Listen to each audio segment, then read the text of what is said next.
Isang bata ang kasama sa mga nasawi sa car attack sa Lapu-Lapu Festival sa Vancouver. Labis na ikinalungkot ito ni PBBM. Ang detalye sa agenda report ni Andrea Salve. Sa trahedya humantong ang sanay masayang pagtitipon ng Filipino-Canadian community sa Lapu-Lapu Festival sa Vancouver, Canada nitong Sabado dahil sa isang car attack. 11 po ang nasawi at may mga ilan po na nasugatan. Ang pinakabata po daw na nabiktima ay 5 taon at ang pinaka may edad ay 65 years old. Si Pangulong Bongbong Marcos completely shattered dahil sa insidente. Siya na mismo ang nagtiyak ng tulong mula sa gobyerno.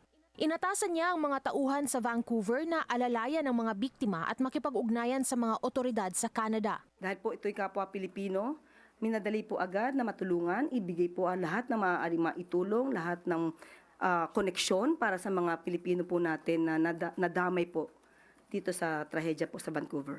Si VP Sara naman, kinondena ang anyay deliberate assault sa festival goers. Giit niya dapat na managot ang responsable sa trahedya. Mariin ding kinondena ng mga senador at kongresista ang malagim na insidente at nagpaabot ng pakikiramay sa mga biktima. Sa ngayon, patuloy ang pakikipag-ugnayan ng Department of Migrant Workers sa Konsulado ng Pilipinas sa Vancouver at sa mga opisyal ng Canada. Naglabas din ang ahensya ng mga hotline para sa mga nangangailangan ng tulong. Para sa agenda, Andrea Salve, Billionaire News Channel.